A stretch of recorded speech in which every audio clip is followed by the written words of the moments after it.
கண்ணாடி போடுறதுக்கான நீடு வந்து கிரியேட் ஆயிடுச்சு. காரணம் வந்து நெறைய ஹை லைட் சோர்ஸ் பவர் பார்க்கறது. இந்த டிவியா இருக்கட்டும், மொபைல் ஸ்க்ரீனா இருக்கட்டும். இது குழந்தைகள் இப்பலாம் வந்து குழந்தை அழுதுருச்சு அப்படின்னாலே, அத காம் பண்றதுக்காகவே ஃபோன் குடுத்துர்றோம். நல்லா பிரைட்னஸ் வச்சு குடுத்துர்றோம்.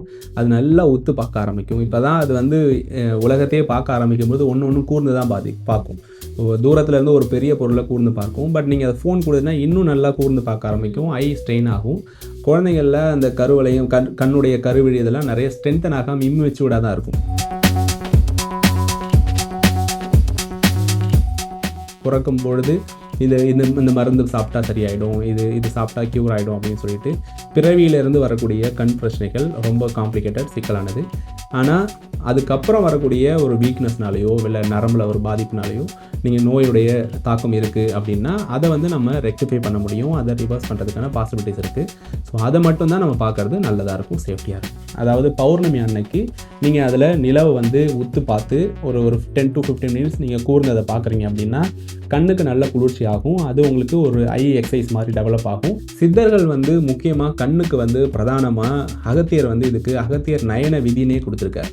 ஒரு புத்தகமே தனியாக வந்து ஒரு குறிப்பாகவே கொடுத்துருக்காரு. அகத்தியர் நயன விதி 96 பாடல்களோட கொடுத்துருக்காரு. அதில் வந்து நோய் வராமல் எப்படி பாதுகாக்கணும், நோய் வந்துருச்சுன்னா எப்படி அதை க்யூர் பண்ணணும், என்னென்ன நோய்கள்லாம் இருக்குது அப்படின்னு சொல்லிட்டு 96 நோய்கள் வந்து கண்ணில் மட்டுமே வரும் அப்படின்னு சொல்லிட்டு அகத்தியர் வந்து அதை மென்ஷன் பண்ணியிருக்காரு. கண்ணில் வரக்கூடிய நோய்கள் அதை ப்ரிவென்ட் பண்ணுறதுக்கான டெக்னிக்ஸும் சொல்லியிருக்காங்க. பொன்னாங்கண்ணிங்கிற கீரையை வந்து ஃப்ரீக்வெண்ட்டாக சாப்பிட சொல்லியிருக்காங்க. அதை வந்து வேரோட மொத்தமாக வெறும் இலையை மட்டும் இல்லாமல் தண்டு வேர் இதோட சேர்த்து நீங்கள் கடைஞ்சி சாப்பிடும் பொழுது கண்ணுக்கு நல்ல இம்ப்ரூவ்மெண்ட் பண்ணக்கூடிய நேச்சர் வந்து இந்த பொன்னாங்கண்ணியில் இருக்குது. இதோட சேர்த்து முருங்கைக்கீரை, இவங்க வந்து கண்ணை ப்ரொமோட் பண்ணுறதுக்கு, ஐ சைட்டை இம்ப்ரூவ் பண்ணுறதுக்கு சித்தர்கள் பெரும்பாலும் இந்த கீரை வகைகளை தான் வந்து மூலிகைகளில் சொல்லியிருக்காங்க.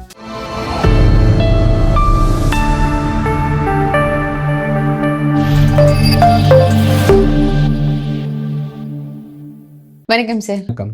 எப்படி இருக்கீங்க? நல்லா இருக்கேன். நீங்கள் எப்படி இருக்கீங்க? நல்லா இருக்கேன் சார்.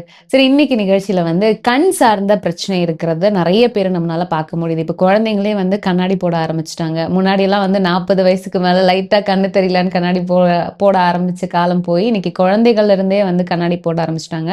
ஐசைட் ப்ராப்ளம்ஸ் இருக்கிறத நம்மளால பார்க்க முடியுது. எடுத்த எடுப்புலயே போய் ஒரு குழந்தைங்களுக்கு கண்ணாடி போடுறது அப்படிங்கிறது எவ்வளவு தூரம் சரி, இதை வந்து நம்ம எப்படி சரி பண்ணிக்கலாம், சித்தர்கள் இதற்கு என்ன மாதிரியான வழிமுறைகள் கொடுத்திருக்காங்க, அதை பத்தி சொல்லுங்க. ஆக்சுவலி கண்ணாடி போடுறதுக்கான நீடு வந்து கிரியேட் ஆயிடுச்சு. காரணம் வந்து நிறைய ஹை லைட் சோர்ஸ் பவர் பார்க்கறது. இந்த டிவியா இருக்கட்டும், மொபைல் ஸ்க்ரீனா இருக்கட்டும். இது குழந்தைகள் இப்பலாம் வந்து குழந்தை அழுதுருச்சு அப்படின்னாலே அதை காம் பண்றதுக்காகவே ஃபோன் குடுத்துர்றோம். நல்லா பிரைட்னஸ் வச்சு குடுத்துர்றோம்.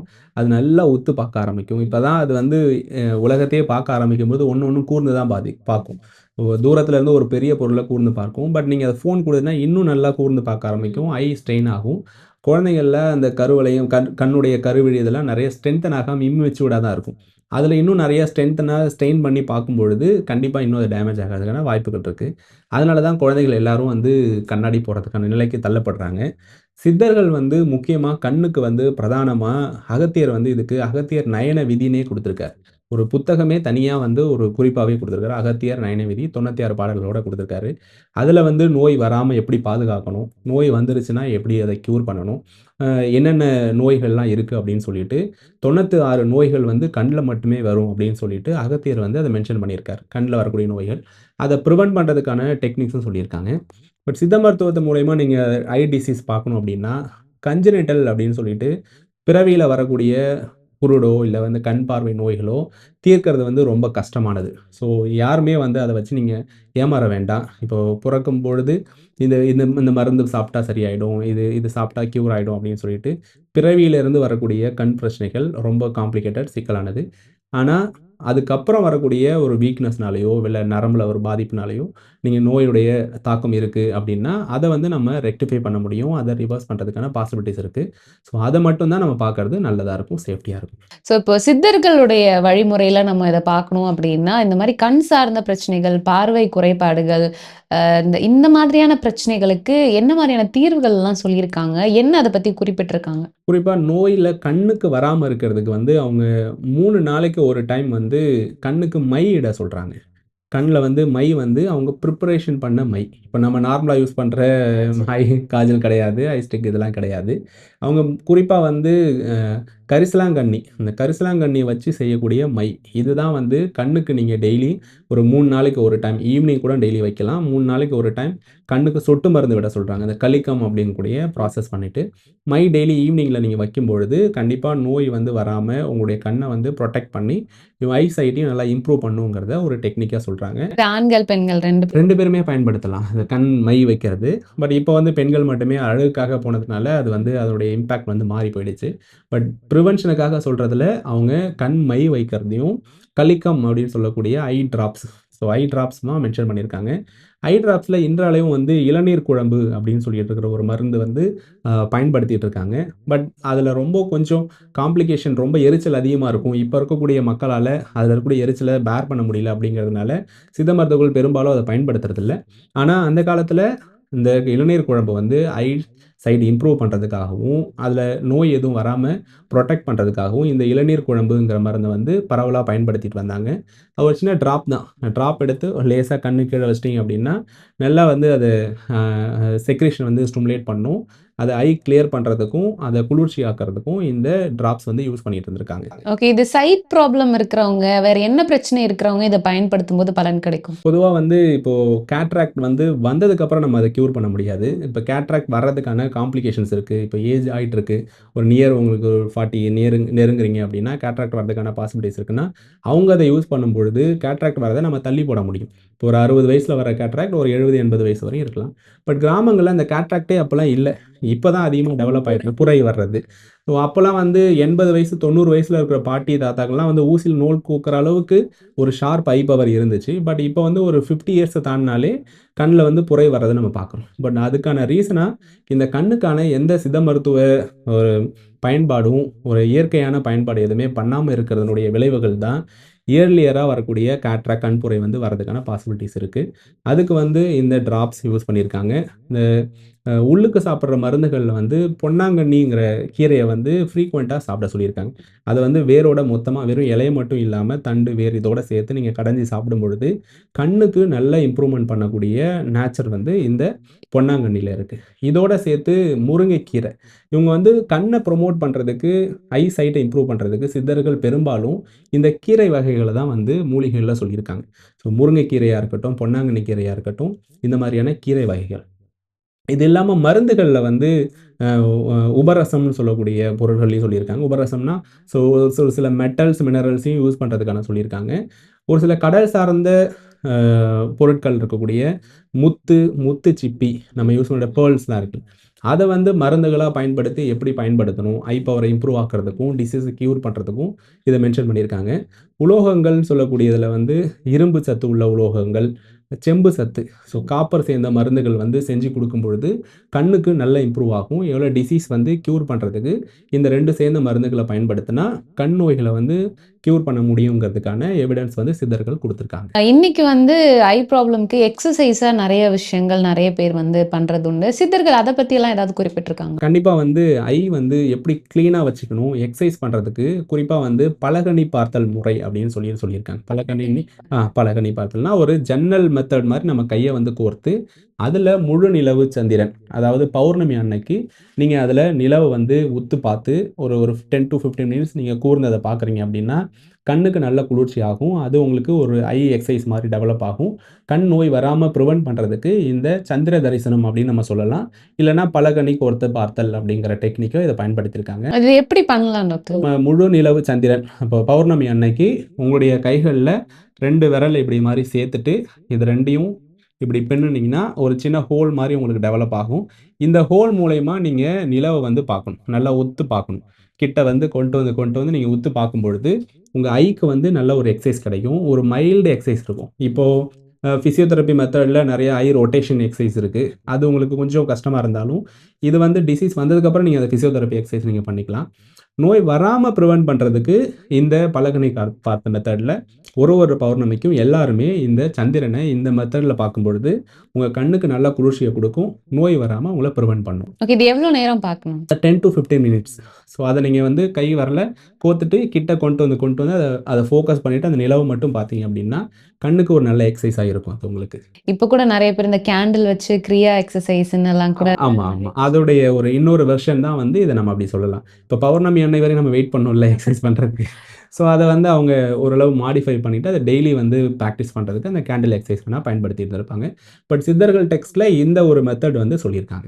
ஓவராலா இது கான்சென்ட்ரேட் பண்ணி பார்க்கறது மட்டும்தான் அது இருக்கும். ஸோ இந்த உணவு முறைகள் அப்படின்னு சொல்லும்போது நம்ம நிறைய விஷயங்கள் சாப்பிடும்போது கண் பார்வை அதிகரிக்கும் அப்படின்னு இந்த கேரட் மாதிரியான பொருட்கள், கீரை வகைகள், நிஜமாவே இந்த உணவுப் பொருட்கள் சாப்பிட்றதுனால இப்போ கண் பார்வை அப்படிங்கிறது தெளிவு பெற வைக்க முடியுமா டாக்டர்? சயின்டிஃபிக்காக பார்க்கும்பொழுது விட்டமின் ஏ வந்து one of the most important vitamin in கண்ணுக்கு அது. ஸோ அதனால வந்து சயின்டிஃபிக்காக பார்க்கும்போது எதெல்லாம் விட்டமின் ஏ இருக்குது அப்படிங்கிறத சொல்லியிருக்காங்க. பட் சித்தர்கள் வந்து அவங்களுடைய கான்செப்டே வேறு. ஸோ நம்மளுடைய வாய் பகுதி சுத்தமாக இருக்கணும், வாய் நல்லா கிளியராக இருந்தால் கண் பார்வை தெளிவாக இருக்கும்னு மென்ஷன் பண்ணியிருப்பாங்க. எப்படி சார்? ஆமாம், நீங்கள் இப்போ நம்ம போர் வந்து ஒரு ஓரல் ஹைஜீன் நீங்கள் மெயின்டைன் பண்ணுறீங்க அப்படின்னா கண்ணில் வந்து உங்களுக்கு டிஸ்டர்பன்ஸ் வர ஆரம்பிக்கும். இதை அவங்க மென்ஷன் பண்ணியிருக்காங்க. ஸோ அதனால் வாய் பகுதியை நல்லா சுத்தமாக வச்சுருக்க சொல்கிறாங்க அவங்க. இப்போ நீங்கள் காலைல பல் துலக்கிறதா இருக்கட்டும், இப்போ பல் துலக்கும் பொழுது கூட என்னென்ன வேர்க்குச்சிகள் பயன்படுத்தணும், இப்போ ஆலங்குச்சி, அரசங்குச்சி இதெல்லாம் இருக்குது, அந்த வேலங்குச்சி இதெல்லாம், இதை நீங்கள் ப்ராப்பராக யூஸ் பண்ணிட்டு வந்தால் கண் பார்வை இம்ப்ரூவ் ஆகுங்கிறதையும் மென்ஷன் பண்ணியிருக்காங்க. பட் இன்னைக்கு காலகட்டத்தில் இதெல்லாம் எவ்வளோ தூரம் சாத்தியம் டாக்டர்? பட் ஆனால் வந்து இது கொஞ்சம் ரிவர்ஸ் ஆக ஆரம்பிக்குது. இப்போது வெஸ்டர்ன் கண்ட்ரி சைட்லலாம் வந்து இந்த குச்சிகள்லாம் வந்து தனியாக இம்போர்ட் பண்ணி அவங்க வித்துட்டு இருக்காங்க, யூஸ் பண்ணிட்டு இருக்காங்க. நம்ம பக்கத்தில் இருந்தாலும் அதை நம்ம பயன்படுத்துறது இல்லை. ஸோ சித்தர்கள் இன்னொன்று ஐ சைட்டை வந்து மெயின்டைன் பண்ணுறதுக்கு, ஐயை வந்து ப்ராப்பர் பண்ணுறதுக்கு நம்மளோட ஓரல் ஹைஜீனிக்கை வந்து மெயின்டைன் பண்ண சொல்கிறாங்க. இது மேபி இப்போ சயின்டிஃபிக்காக பார்க்கும்பொழுது மேபி இன்ஃபெக்ஷன் வந்து இப்போ காது, மூக்கு, தொண்டை, கண் இது எல்லாமே ஒரு கனெக்டட் பாயிண்ட் அது. ஸோ இதில் புவர் ஹைஜீனிக் இருக்குது, இன்ஃபெக்ஷன் இருக்குது அப்படின்னா ஈஸியாக கண்ணுக்கு பாதிப்புகள் வரலாம்ங்கிறத நம்ம சயின்டிஃபிக்காக சொல்லலாம். பட் அவங்க அந்த காலத்திலேயே வந்து அதை மெயின்டைன் பண்ணியிருக்காங்க. இதுக்கும் அதுக்கும் கனெக்ட் இருக்கிறதுங்கிறத அவங்க ரியலைஸ் பண்ணிட்டு இதோட ஹைஜீனை மெயின்டைன் பண்ண சொல்கிறாங்க. இன்னைக்கு நிறைய பேர் பரவலாக வந்து இந்த கண் குளியல், இந்த கண் கழுவக்கூடிய முறைகள், இப்போ அதுக்குன்னு கப்ஸ் எல்லாம் விற்குது அப்படின்றலாம் மாதிரி கூட சொல்கிறாங்க. ஸோ இது எவ்வளோ தூரம் ஒர்க் ஆகும்? பஸ்திங்கிற மெத்தடில் ஒரு எண்ணெயை தேய்க்கிறது இந்த மெத்தடில் வந்து பயன்படுத்துகிறாங்க. இது குறிப்பாக வந்து ஆயுர்வேத மருத்துவத்தில் தான் வந்து வழக்கமாக பயன்படுத்துகிறாங்க. சித்த மருத்துவத்தில் ரொம்ப குறைந்த அளவு தான். ஸோ அதில் வந்து ஒரு குறிப்பிட்ட எண்ணெய் வகைகள் இருக்குது, மெடிக்கேட்டட் ஆயில். இதெல்லாம் நீங்கள் வெளியில் பயன்படுத்தக்கூடாது. நீங்கள் தேவையில்லாத வேறு ஏதாவது ஆயில் எடுத்து நீங்கள் கண்ணுக்குள்ளே நீங்கள் விடும்பொழுது சிக்கல்கள் வர்றதுக்கு வாய்ப்பு இருக்குது. ஸோ டாக்டருடைய அட்வைஸோட அந்த குறிப்பிட்ட மருந்து எண்ணெய்களை கண்ணை சுற்றி வச்சு ஒரு கப் மாதிரி வச்சுட்டு ஆயில் அதில் ஃபுல்லாக விட்டுட்டு கண்ணை திறந்து பார்க்கணும். ஸோ அதில் விடும்பொழுது கண்ணுக்கு ஒரு சப்போர்ட்டிவ் கேராக இருக்கும். ஐசைட் இம்ப்ரூவ் பண்ணுறதுக்கு அது வந்து இம்ப்ரூவ் ஆகும். பட் இது வந்து முழுக்க டாக்டருடைய இன்டர்வென்ஷனில் பண்ணக்கூடிய மெத்தட்ஸ் இது பொதுமக்களுக்கான மெத்தட்ஸ் கிடையாது இது. இப்போ நீங்கள் இளநீர் குழம்பு கூட பயன்படுத்தலாம் அப்படின்னு நீங்கள் சொல்லியிருந்தீங்க. ஸோ இது எந்த வயதினர்லேருந்து பயன்படுத்த தொடங்கலாம்? எந்த அளவுக்கு நம்ம இதை பயன்படுத்தணும்? சொட்டுகள் எவ்வளோ தூரம் எடுத்துக்கலாம் நம்ம? ஒரு சொட்டு தான் அதுக்கு டோஸே. ஒரு கண்ணில் ஒரு சொட்டு தான். சின்ன ஒரு கொஞ்சம் திக்காக இருக்கும். ரொம்ப லிக்யூடாக இருக்காது. அது வந்து சின்ன லிக்விட் உங்களுக்கு கண்ணில் ட்ராப்பாக விடாமல் நீங்கள் கண் லோயர் ஐலிட்டில் எடுத்துகிட்டு லேசாக வச்சிட்டா போதும். உள்ளே அது ஃபுல் ட்ராப் கூட உள்ளே போகாது. லேசாக அந்த லோயர் ஐலிட்டில் லேசாக வைக்கிறது மட்டும்தான் அதோட ப்ரொசீஜர். கண்ணு ட்ராப் விடுற மாதிரி கண்ணை திறந்து ஒரு ட்ராப் விடுறது கிடையாது. லேசாக அதை வச்சிட்டாலே அதோட இம்பாக்ட் வந்து உங்களுக்கு யூஸ் பண்ண ஆரம்பிக்கும். இது எவ்வளோ ஃப்ரீக்வெண்ட்டாக யூஸ் பண்ணலாம் டாக்டர்? இதை நீங்கள் மினிமம் கண்ணுக்கு மருந்து இடும்பொழுது வந்து 15 நாளைக்கு ஒரு டைம் வந்து இதை நம்ம யூஸ் பண்ணுறது சேஃபானது. ஸோ இது வந்து அந்த காலத்தில் சொன்னது. பொதுவாக வந்து மந்த்லி ஒன்ஸ் அந்த ஒரு ட்ராப் யூஸ் பண்ணுறது நல்லது. பட் இதெல்லாம் வந்து நீங்கள் டாக்டரோட இன்டர்வென்ஷனில் பண்ணுறது மட்டும்தான் கரெக்ட். ஏன்னா கண்ணுங்கும் பொழுது அந்த மருந்து ப்ராப்பராக இருந்திருக்கா, அதோட இன்ஃபெக்ட் ஆகாமல் இருந்திருக்கா, அது ப்ராப்பராக மூடி இருக்கா, அதில் எதுவும் இன்ஃபெக்ஷன் இல்லாமல் இருக்குங்கிறத கிளியர் பண்ணிவிட்டு வெரிஃபை பண்ணிவிட்டு கண்ணுக்கு யூஸ் பண்ணுறது நல்லது. அதனால் கண்ணுங்கும் பொழுது ரொம்ப நம்ம மோர் செக்யூர் தர வேண்டியது இருக்குது. ஸோ டாக்டரோடைய அனுமதியில் கிளினிக்கில் டாக்டர் முன்னாடி அதை பயன்படுத்தினா மட்டும்தான் இது சேஃபானது. நம்ம அந்த கையெல்லாம் கூட கழுவிட்டு தான் யூஸ் பண்ணணும் அப்படின்ற மாதிரி நிறைய விஷயங்கள் சொல்லுவாங்க இல்லையா? ஏன்னா கிருமி தொற்று ரொம்ப சீக்கிரமாக வந்துடும், கண்களில் வந்துடும்.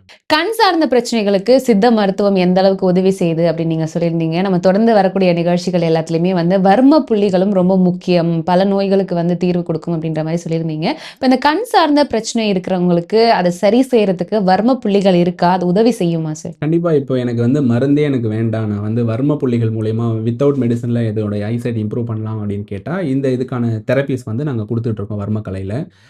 நிறைய கண் சுற்றி உள்ள வர்மக்கலைகள் ஒரு சில குறிப்பிட்ட புள்ளிகள் இருக்குது. அதை நம்ம இயக்கும் பொழுது ஐ பவர் இம்ப்ரூவ் ஆகுது நேரடியாக பார்க்குறோம். இன்னும் வந்து இப்போது இமிடியேட்டாக இப்போ எனக்கு வந்து இந்த லென்த் வரையும் இருக்கக்கூடிய எழுத்து எனக்கு சரியாக தெரியல அப்படிங்கும்போது ஐசைட் இம்ப்ரூவ் பண்ணக்கூடிய வர்ம பாயிண்ட்ஸ் கொடுக்கும்பொழுது நல்லாவே இம்ப்ரூவ் ஆகுது. இதோட சேர்த்து ஃபுட் மெடிசன் கொடுக்கும்பொழுது ஐசைட் இம்ப்ரூவ் ஆகிறத நாங்கள் பார்க்குறோம். ஸோ வர்ம புள்ளிகளை தூண்டுறதுனால கண்டிப்பாக உங்களுடைய ஐ பவரை இம்ப்ரூவ் பண்ண முடியும். மருந்து மாத்திரை இல்லாமலே இதை சரி பண்ணிக்கலாம். மருந்து மாத்திரைகள் இல்லாமல் ஒரு சில நேரத்தில் இப்போ வந்து குழந்தைங்களுக்கு வரும்பொழுது நம்ம வெறும் வர்ம புள்ளிகள் போதுமானது. இப்போ ஒரு ஏஜ் ஆனவங்களுக்கு நம்ம கொடுக்கும்பொழுது கண்டிப்பாக மருந்து சப்போர்ட்டோட வர்ம புள்ளிகள் தூண்டுதல் வந்து கொஞ்சம் இன்னும் யூஸ்ஃபுல்லாக இருக்கும். ஸோ இன்னைக்கு நிகழ்ச்சியில கண் சார்ந்த பிரச்சனை குறித்து நிறைய கேள்விகளுக்கு ரொம்ப தெளிவான விளக்கங்கள் கொடுத்தீங்க. நன்றி டாக்டர். நன்றி, வணக்கம்.